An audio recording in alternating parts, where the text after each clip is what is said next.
Welcome back to another episode of Magic's in the Mess, the go-to podcast for ambitious women ready to stop pretending, start aligning, and finally build success your way. I'm your host, Danielle McKinley, speaker, business and wealth strategist, and your go-to problem-solving hype girl. Here, we'll help you unlock powerful mindset shifts, discover your magic, and bring your dream life into reality. Each week, I'll deliver raw stories, proven business strategies, and powerful transformations with industry leaders to activate the magic in you. So if you're ready to ditch the pressure, the performative BS, and the noise telling you who you should be, hit subscribe and let's make some magic.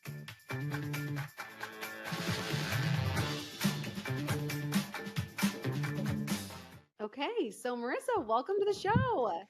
Thank you so much for having me on. I'm so excited to be here. Oh my gosh, I am so excited to capture your story. It is so fun how we met too, because we have all of these like connections. We're like 2 degrees of separation with each other, and it was so nice to finally meet you in person at Powerhouse a couple weeks ago.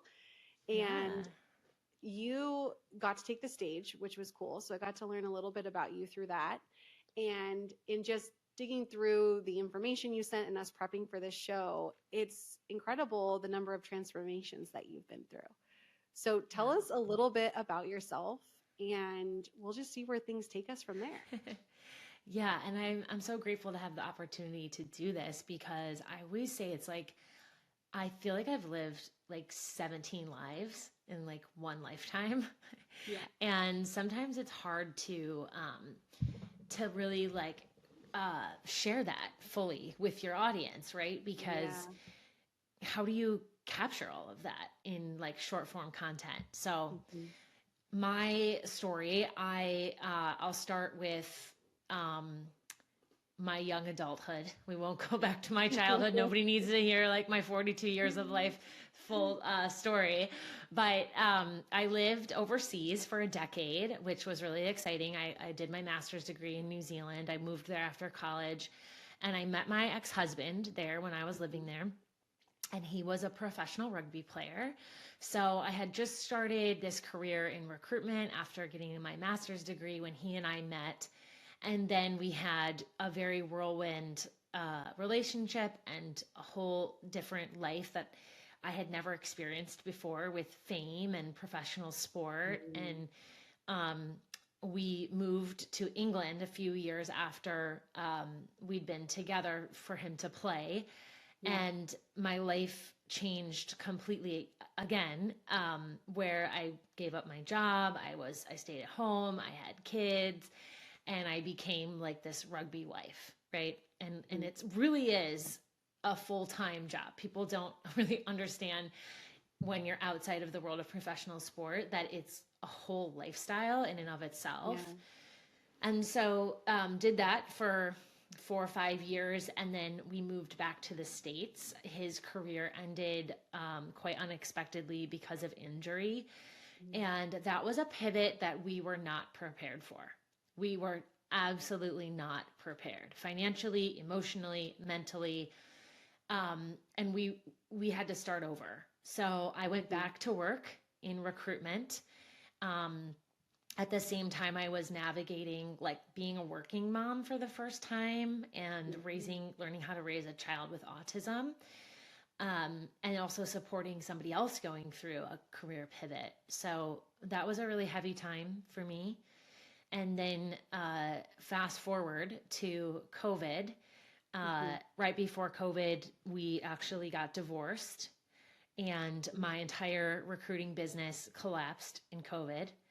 So once again, I was like, well, what am I going to do now? Life has thrown me for another loop, and I am somebody who is always like, okay, well, what am I meant to do here? Like, what is the next?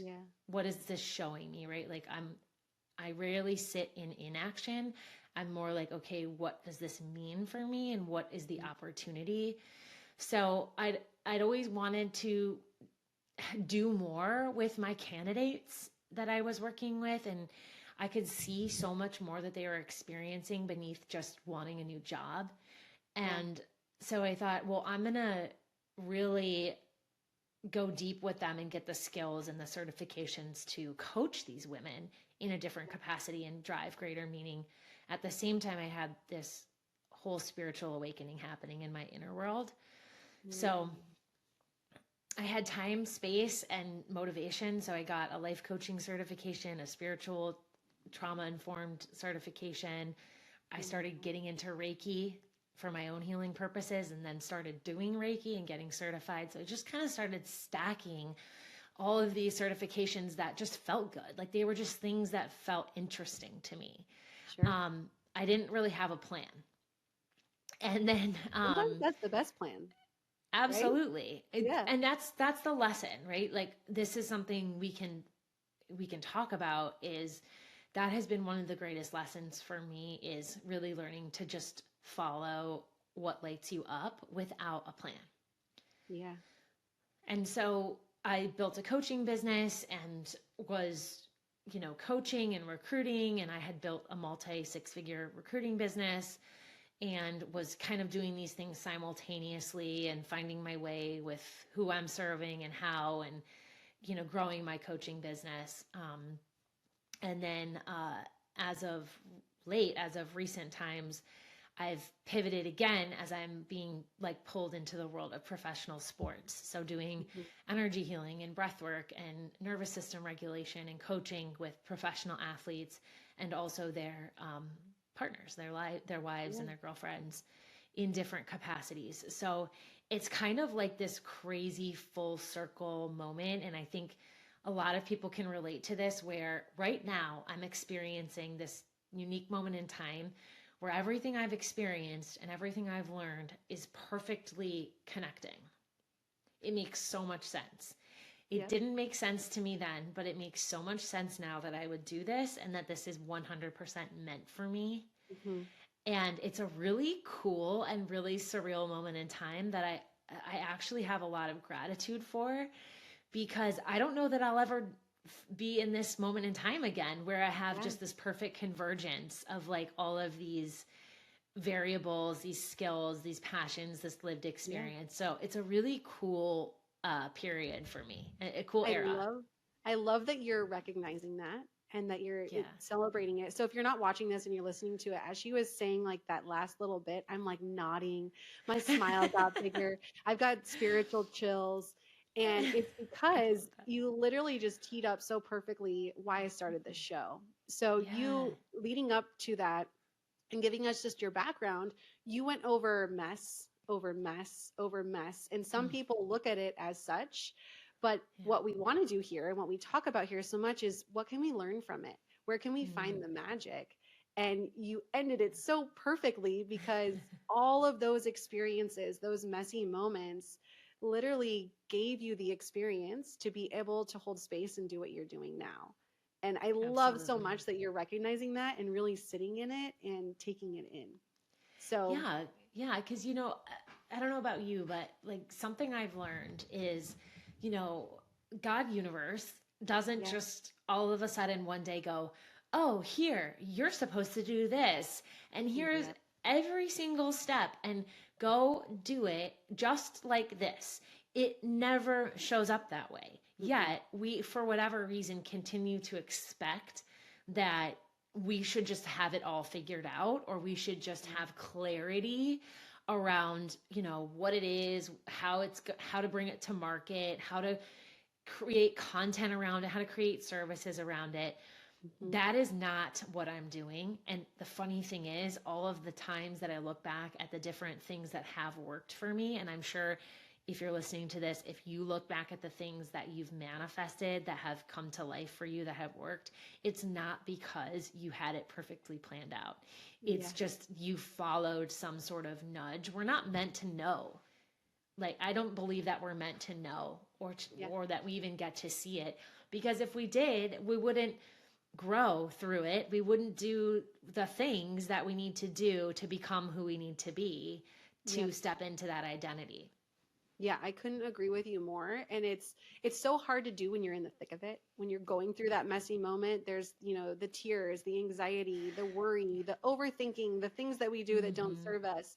But if you can stop to pause and really look for the silver lining, look for the lesson, and Yeah. stack those lessons, you might get to experience a moment like you're having right now where you go, Yeah. holy shit, this all makes sense. Yeah. All of that crap Yeah. now makes sense to me. Yeah. So I love nothing more than seeing entrepreneurs lit up. And let's talk a little bit about pivots, Mm. transformations, reinventions, right? Yeah. Because we go through them naturally as humans, it happens, but we Yeah. resist change, right? We're Yes. programmed to resist the change. And so Yes. somebody who's listening to this has either been through one, is going through one at some point, or might be right in the middle of it now. So Hmm. what would you say to somebody that's in the middle of a pivot and how they can best support themselves? Yeah, gosh, that's a great question. So g- I'm going to give you like the high level answer, and then I'm going to give you like the tangible piece. I think that generally speaking, when you're in a pivot, you have to really learn to trust your feelings, right? Like you have to learn to get into your body, get out of your head, and tap into how it feels in your body. If it gives you energy, if it's exciting for you, then Yeah. come back to that feeling. So when I'm in a pivot, I will spend a lot of time with myself. Like I have a new notification set up. I have posted this on Instagram today. I have a new notification set up on my phone, like an auto text reply to phone calls that says, I'll call you later. I'm in focus mode. I'm deep in focus mode right now. And Mm. I am now sending all calls, unless it's an emergency, to voicemail during like the core hours of my day, because I have to stay anchored in my body, in myself, in my Yeah. intuition, in my practices. Otherwise, I'm going to get distracted and I'm going to get influenced Yeah. positively or negatively by other people. And I really want to be undistractable right now in this Mm. season. So, coming back to yourself, coming back to stillness, coming back to quiet is really the like best thing that you can do for yourself. So setting little boundaries around your Yeah. time, around your energy, and meditating, Mm. meditating, journaling, whatever it is that you can do to move past the doubt, move past the fear, Yeah. stay in momentum, Yeah. Well, stay it in almost momentum. feels like counterintuitive, I think. Yeah. At least Hmm. that's how when I started bringing in these practices for myself personally, it felt counterintuitive because Yeah. I'm a generator, I'm a quick start, I'm like a thinker, problem solver. Like I call myself a problem solving wizard. But Yeah. the best solutions to problems that I'm trying to solve for me come when I'm quiet. Yeah. And I love what you're doing with the text messaging thing because it is so easy to be influenced and to ask for opinions. And then sometimes you just absorb this energy or this idea Hmm. that's not even yours. And it can literally push you in the wrong direction. And now you're Yeah. actually 3 steps back, even though you took action and might feel like you're making progress. So Yeah. do Yeah. the counterintuitive, I feel like, for people that if you're like me and you're an overthinker, getting quiet is so powerful. Yeah, and I have a mantra for myself that I shared at Powerhouse now, which is outsource your questions, but insource your answers. Hmm. And that dropped in for me in a meditation session that I was having with myself. and Yeah. um, and what that means for me is go outside of yourself to get ideas, right? Like if you Yeah. are, let's say you are wanting to launch something and you've never done a launch before, Yeah. by all means, go speak to people, do master classes, get into a mastermind, hire somebody, like get the information on what it looks like to launch. Yeah. But then take that information, sit with it, and go inward to feel like, how does this feel for me? Because what I have learned and I have done wrong is I have outsourced my answers too Mm. often. And Yeah. I have put myself in so many rooms and masterminds, and I've been like, this fast and furious like growth addict over the last couple of years. And in some ways it's really served me, and in other ways it really hasn't.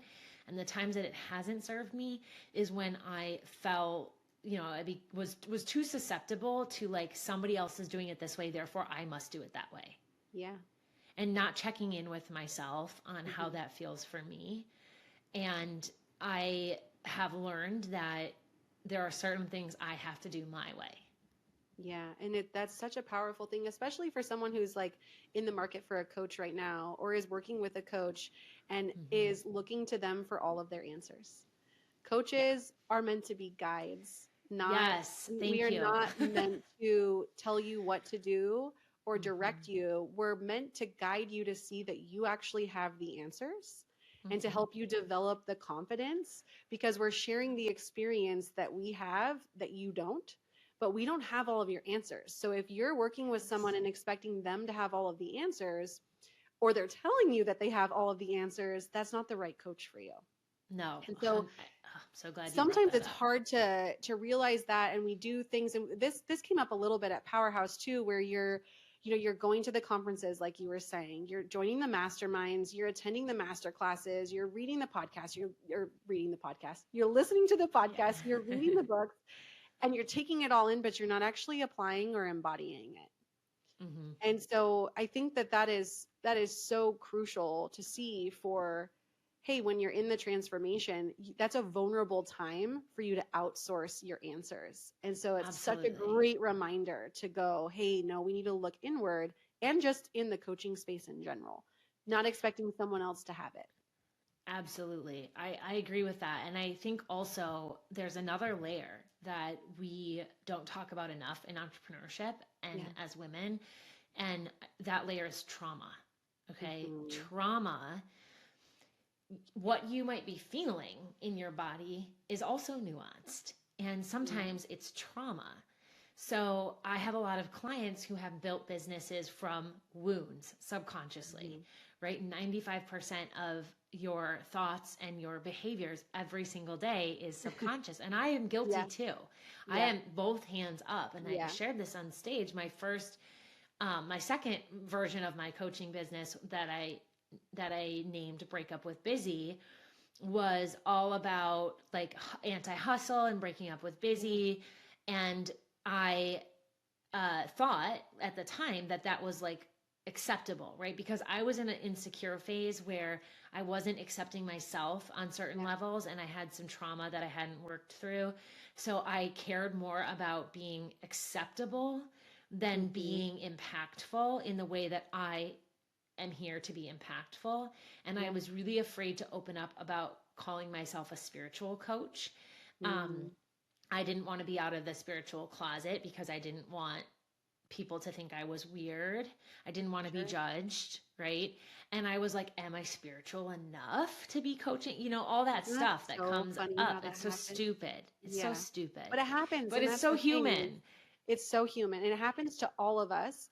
And I think we look at people and we're like, wow, like the highlight reel of social media. The reality is that like, I had a really hard day dropping my daughter off at daycare today, right? No one knows that. And that's the thing, is we all have stuff. So it's so important to see that. I love this. Okay, keep going. Yeah.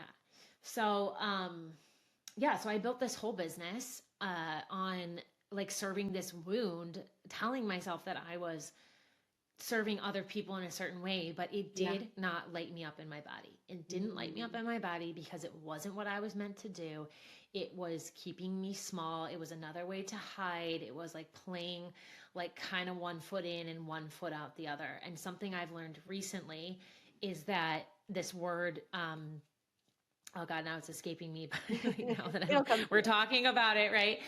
Conviction, right? Yeah. This is like a new word that I have adopted for myself in the past week, even, is every single day I'm like, how am I living in conviction for what I want to create for myself and what I came here to do in this world?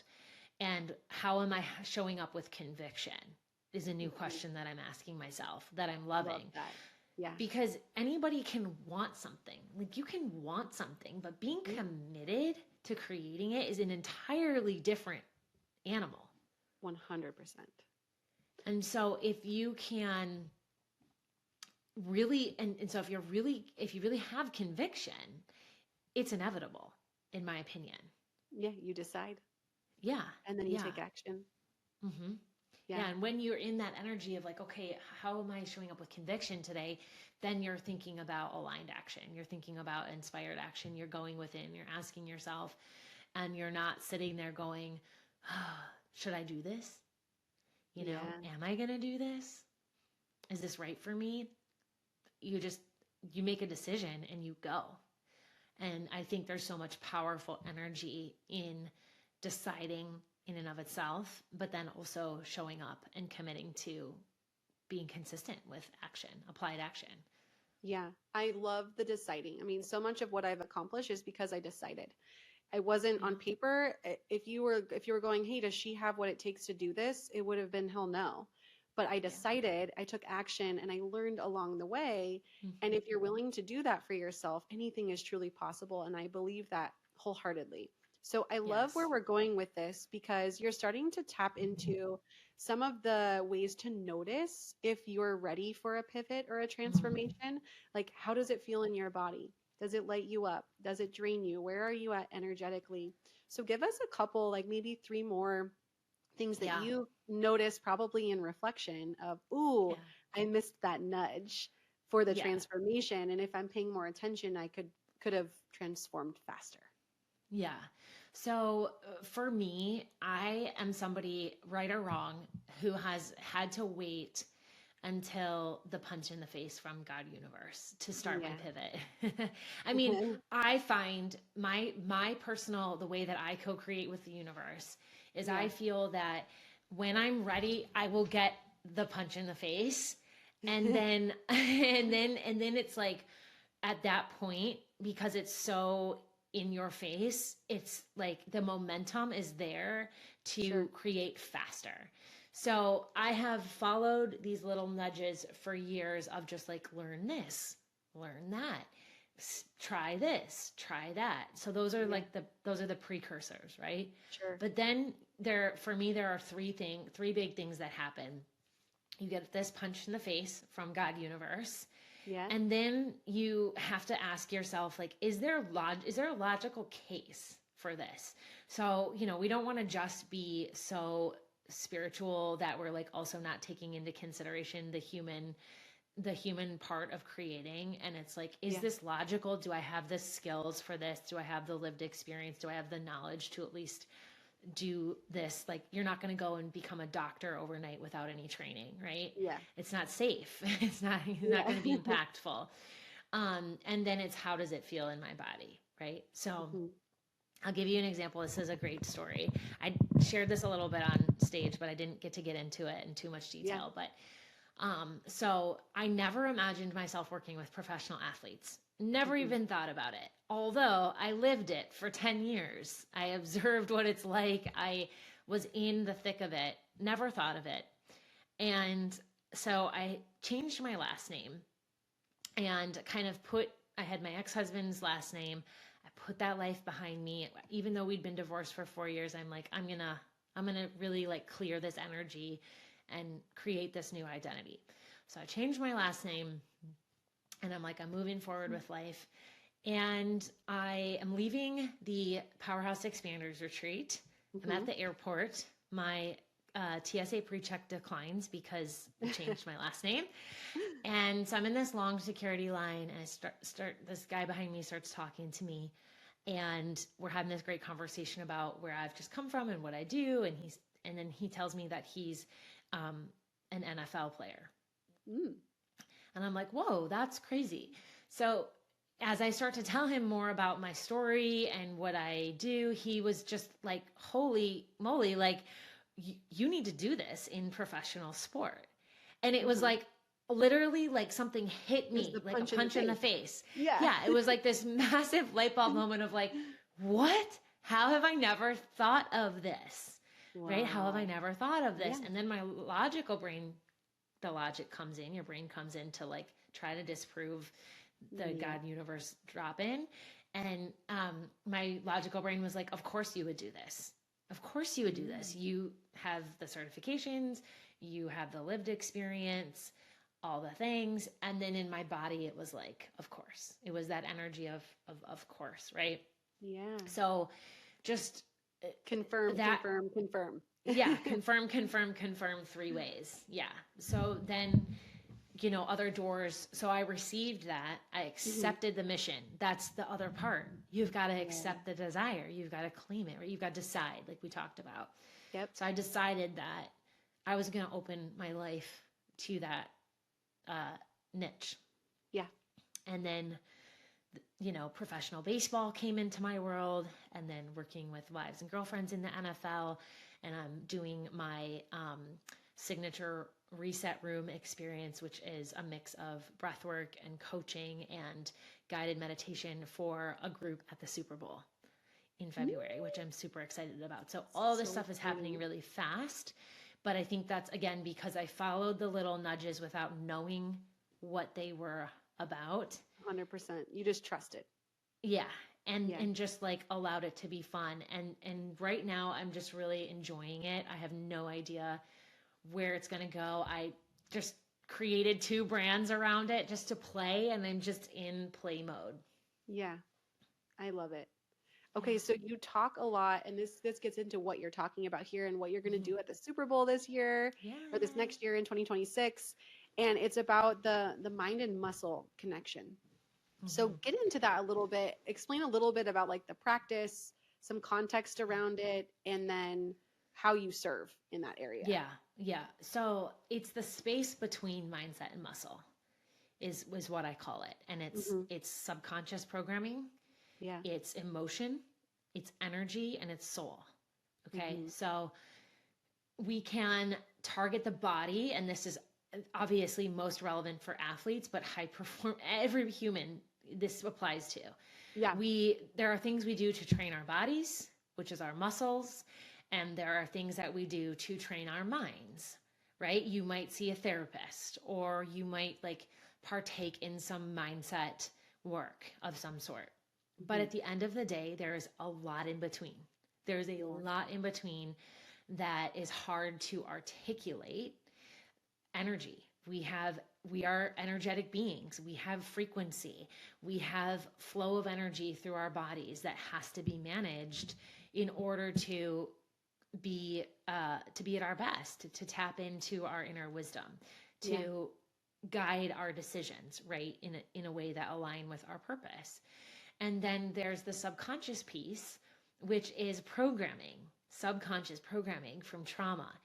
Really knowing and understanding and clearing out subconscious programming from trauma is really, in my mind, the like quintessential best practice way to create and live out your best life. Like if you don't address that layer, you're just continuing to create from a place of trauma. You're just repeating the same patterns, and you're, like we talked about, you're potentially creating something from a wound that isn't really aligned with what you are meant to create. Therefore, you might struggle to really gather any real momentum around it, because God universe is going to protect you from what isn't meant for you. Well, and the scariest part is that when you don't do this work, you sometimes don't even realize that that's what's happening. Like that was the case for me. I discovered like my 8-year-old trauma block only at 36 years old. I'm 38 now. I'll be 39 in October. Yeah. And I mean, had I not discovered that, and what's crazy is and it was around my money story and where it stemmed from. Had I not discovered that, I already, like, I had an exit, and then I went right to another one, and I was going to do it again. And I ended up walking away from something that could have been even bigger, because I discovered that the way that I was showing up in the world was a trauma response. And it wasn't what I meant here to do, how I meant to impact, or how I meant to serve. And so I think that's the really scary part. So maybe we could talk a little bit about, how do you know if a subconscious belief trauma response is the software, is the script that's running right now? It's always running. I mean, this is the reality of subconscious work, is it's always running, and your job is to understand it so that you can operate in spite of it.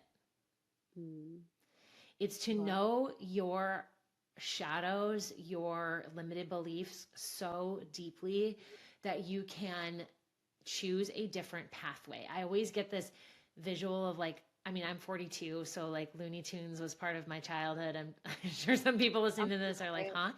But you know the like old cartoons where the guy was like coming down the train track, and then the naughty character, I forget his name, like the Roadrunner, would like pull the thing, and it would like go down the wrong thing, and you'd go off the cliff. I feel like that's what you have to do with your brain. Is you have, when you actually know your limited beliefs and you can own them, you can take your power back from them, because you can choose to pull the lever and to send your thoughts down a different pathway. And you can actually, and so that's like how I see it for myself sometimes, is like whenever I use the information in my body. So your emotions are always your first trigger, your first indicator. Your indicator. So your emotions, my emotions tell me like I'm feeling something, and people will say I'm triggered. And what a trigger actually means is that you have a limited belief that's active in your subconscious mind. It's being triggered.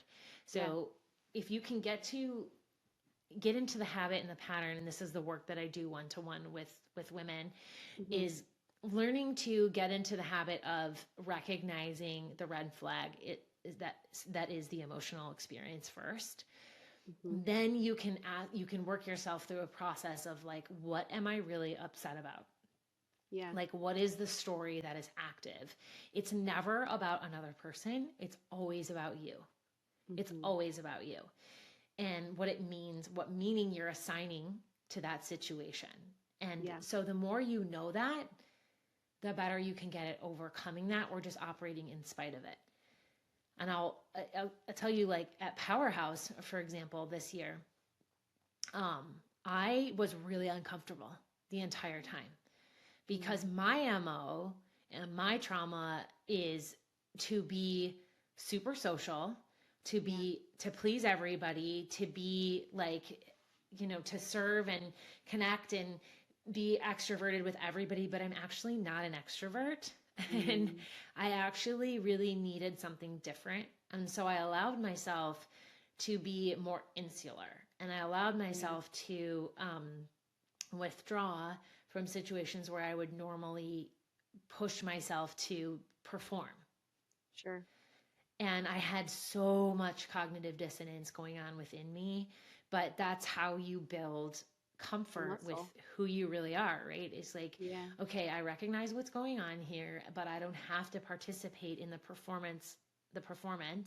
I don't have to, do that here, because I see where it's coming from. It's a fear of not being liked. And if I'm not liked, it's not safe, right? If I'm not pleasing others, then I'm going to lose everything. I'm under a threat. These are all my own stories. But even at 42, I still now have new stories that I discover, and new layers in all different aspects with money or relationship that come up time and time again. And I think that we never really fully get rid of them. We just get better at recognizing them and moving through them. I love this. Yeah. And I think that one thing to note, so if you're like, I'm sure there's people nodding their head and they're like, oh my gosh, that's me. I show up like, I definitely have people pleasing tendencies. That's part of my script. That's part of the things that, and it's a daily practice. So I love the fact that you went right with like, you don't upgrade the script. You just get better at responding to it.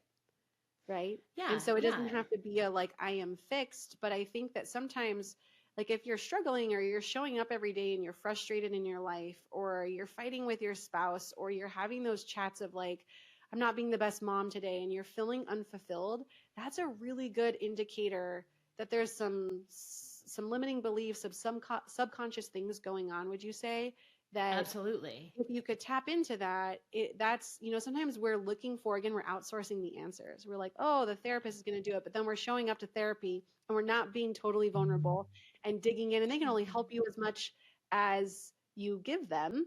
And again, like we talked about, you can't expect the answers. You have the answers. You know, your body knows. Absolutely.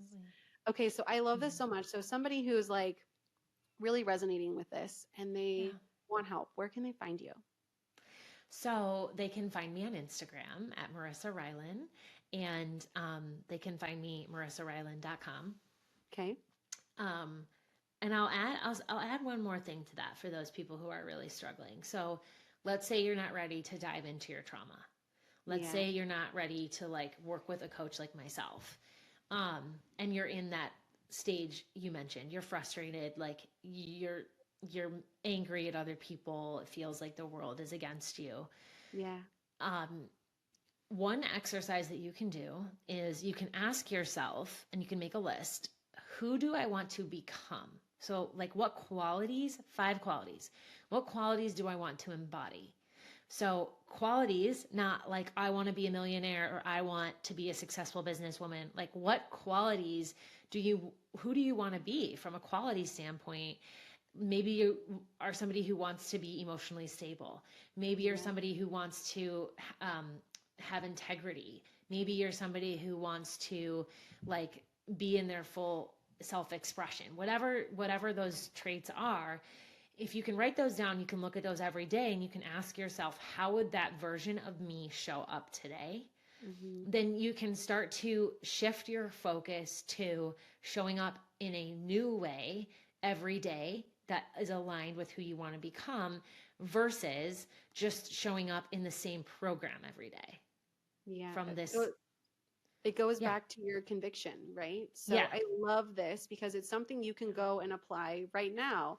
And even if you're just like, okay, I'm feeling like maybe you're like me, you've gone through a lot of deep work the last 3 years and you're like, okay, I just need a reminder. This is such a great tactical thing you can go implement right now. Write down the traits like you talked about, and then work on your conviction. And are you showing up as those? I love it so much. Okay, so I want to ask you another question because you've navigated a lot of them and a lot of shifts, a lot of transformations. If you could go back in one of those pivots and say something to yourself, what would it be? It would be trust yourself first and move when you inevitably don't. Love. You know, like you're just not going to trust yourself all the time, but always strive for that. Strive to trust yourself. But when you don't, keep moving. Yeah. Just keep moving because you're either going to succeed or you're going to learn. Okay. I love this one. I love that. It's so good. So good. Okay. So you work with a lot of people on rewiring and rewriting, right? So what is a common theme you see, especially in women, a common limiting belief that shows up? And could you give us some guidance on rewiring it? Yeah. Okay. So I work with a lot of women who are like Xennials, right? Which is like this micro generation, but of millennials. We'll just call it millennials, like late 1970s to like, 1980s. Yeah. And we're a unique breed of humans. And we're like this generation of women that had this childhood like before the internet, but then also grew up with the invention of the internet. So we have like this dual life. So what I hear a lot is like, I can't stop.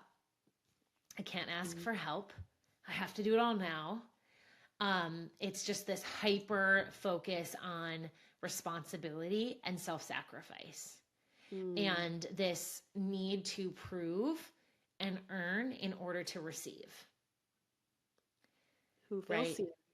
Who is nodding their head with me right now? Okay, so good. I struggle with this too.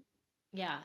So what I would say, if that is you, and if it's not you, this will apply too. Okay, so let's make it universal. Sure. Start here.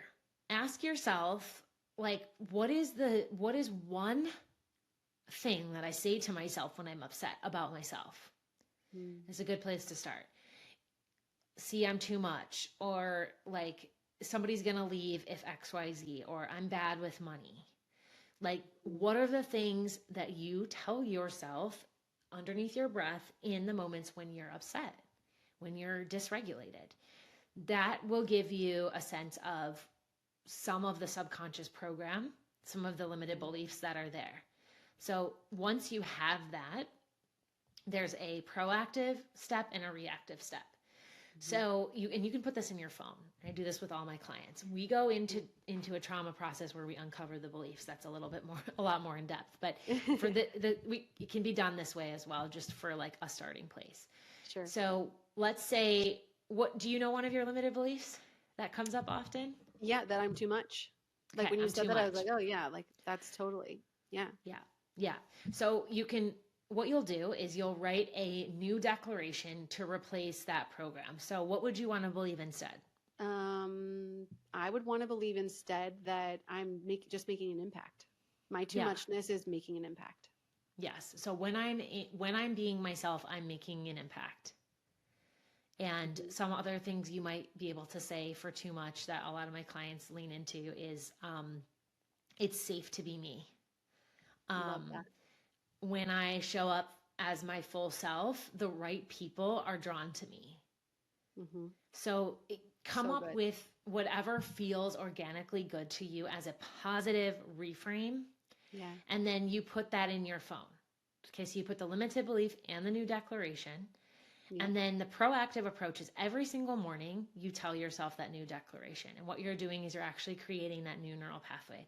You say, when I show up as myself, people are drawn to me. The right people are drawn to me. And that becomes like your daily affirmation, which is proactive. You can put it on your mirror if you want, or your laptop or your phone, whatever.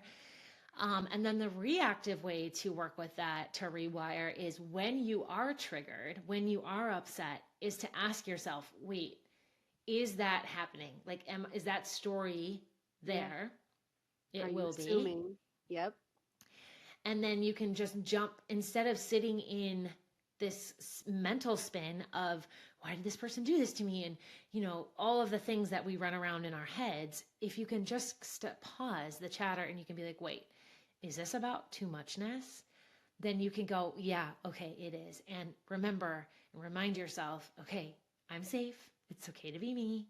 Like, the right people will appreciate me. And you can actually almost self-soothe by switching into that new declaration and running that around in your head, instead of running around all the bullshit that just reinforces the old program. So that's how we actually break these patterns proactively, and then reactively you do that over time. And then that just becomes your norm, where like, I have so many limited beliefs now where it's just like, oh, there you are. Hi, bye. Hi and bye. Yeah. Okay. So There's a lot of them. I want to add something to you that I do with clients around rewiring their money story, like discovering and rewiring it. So similar thing, we uncover, like, what was the story? What information did you download as a child just by observing money, observing your parents, hearing things about money, and then what are your beliefs today, right? So when we're going through the rewiring process, we take a negative belief about money, and then same thing, like, what would you want to believe instead? What if that weren't true? What would it look like? And similar to what you do, but I have them put it in their phone as an alarm. And they title the alarm the new belief. And even, like, sometimes when you're writing the new belief, you're like, I don't freaking believe this, right? And you're just like, you're resistant to it. And so I love that, the way that you're doing that. And it might be something you could borrow, which is like, clients love it, and they'll screenshot their money alarm and send it over, and you're seeing it every day until you believe it. Yeah, absolutely. And there's a couple, I love that prompt. I love that prompt, the way that you get into uncovering that. Yeah. And I have so many of them. I actually have a set of digital affirmation cards with prompts on them to help people with this. Where can they find these? Where can they get these? On marisarylan.com. Yep. Okay. If they go to my website, it's a pop-up on the homepage right at the top. They can download their free digital affirmation cards and coaching prompts. So good. Go do that right now. Okay. I want to do a couple of things. I want to do a lightning round with you with some fire questions. Let's do it. But before we do that, I always like to capture, this is Magic's in the Mess. And we dove right into it. Like, we made the connection really quickly on some of your story of where you really leveraged the messy parts to create the magic that you now serve with. So when you're if you look back on some of the messy middles that you've been through, what is your biggest takeaway that you can pull from the cards on the spot? My biggest takeaway is, God, my biggest takeaway is not to wait. Like that's what comes to mind intuitively, is just not to wait. Not to wait till it's perfect, not to wait till you're comfortable, not to wait till you can see the entire vision clearly, not until you have every system in place to bring it to life. Just start moving, just get into momentum and allow it to unfold. I love that. Okay, I want to ask you another one that is a theme that I've heard, and this in the conversation we've been having today is reclaiming. You've reclaimed your power several times throughout your pivot, right? Yeah. You did it when you reclaimed your identity as a working mom. You did it when you reclaimed your power and I'm going all in on the spiritual side. Like I am intuitive and I can help with this stuff. So what would you say to someone who's in a position right now that's maybe struggling to really claim their power? Yeah. I would say, I mean, again, just what comes to mind first and foremost is just don't sit in isolation. You're not going to learn to reclaim your power by sitting at home and doing the same things day in, day out. You know, my favorite quote is Albert Einstein, like, you know, don't do the same things over and over again and expect a different result. That's the definition of insanity.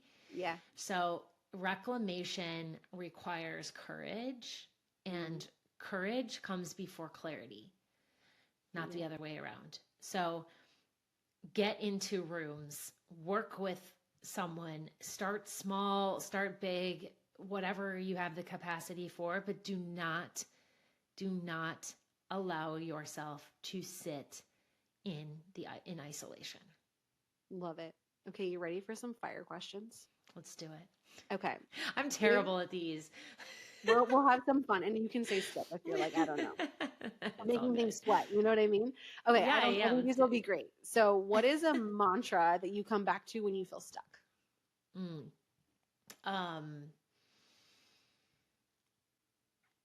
So a mantra I come back to when I feel stuck is often, I don't have to know it all.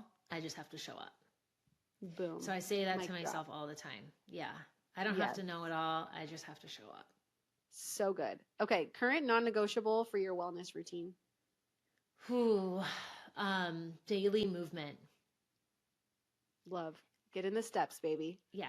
Also, honestly, conscious consumption. I have really been incredibly selective in who I talk to, what I watch, and what I listen to, because I do not need any extra drama right now. Yeah. Oh, this is so good. I'm going to side note, even though I know we're in fireside round right now. Yeah. So this is something that's going on heavily with my kids. So they were at a friend's house. They watched it's an okay show, but my kids don't watch a lot of TV. And it was like Kid Pop. It's some new thing that, I don't know. It's all the rage. I don't know much about it. K-pop Demon Hunters? Yes. That's the one. Okay, I know all about it. He was like, Mom, it scared him. The demon part scared him. And so as we're talking, this was like a huge mom win. He's like, Mom, you know how you talk about garbage in, garbage out. And I don't think I should be watching that show. And I'm like, I've heard all these great things about it though. Right. But it's so true that what you consume, not just what you're eating, what you're reading, what you're listening to, who you're spending and sharing your energy with is so important. It affects everything around you. So I love that one. So good. Okay. Yes. All right. Cool. Or Real Housewives is like a real guilty thing of mine that I have to always try to eradicate out of my life. But I can't. I got to give myself some.